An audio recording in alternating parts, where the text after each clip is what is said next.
السلام علیکم ورحمۃ اللہ وبرکاتہ۔ میں مفتی اویس احمد قاسمی مدرسہ سلافیہ قاسم العلوم العالیہ سے ایک سوال آیا ہے کہ قضائے عمری کرنے کا طریقہ کیا ہے؟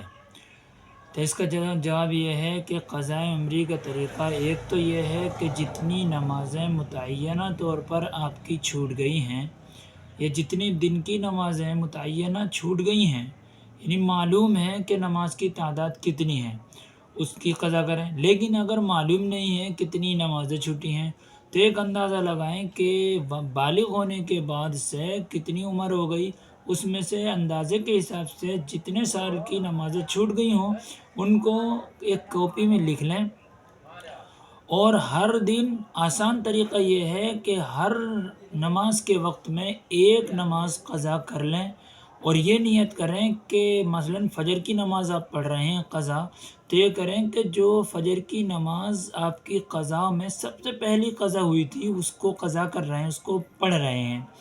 اسی طریقے سے ہر نماز کی نیت کریں اور ہر روز اسی طریقے سے نیت کریں۔ چونکہ آپ نے ایک نماز قضا کر لی تو وہ تو ادا ہو گئی، اب باقی جو نمازیں قضا رہیں ان میں سے جو پہلی ہے وہ قضا ادا کر رہے ہیں۔ ایک دوسری بات یہ ہے کہ قضا جب کرتے ہیں تو اس میں صرف فرض اور واجب نمازیں قضا کی جاتی ہیں۔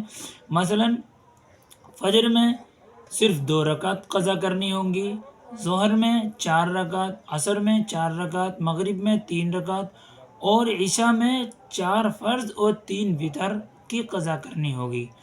بس یہ طریقہ ہے اور بہت آسان ہے، اور لکھ کر کریں گے تو زیادہ آسان ہے۔ لیکن ایک بات اور ہے کہ اگر کوئی شخص ایک وقت میں 5 نمازیں قضاء عمری کے اعتبار سے قضا کرنا چاہے تو کر سکتا ہے یا نہیں کر سکتا ہے؟ تو اس کا جواب یہ ہے کہ اس طریقے سے بھی کر سکتا ہے، جائز اور درست ہے۔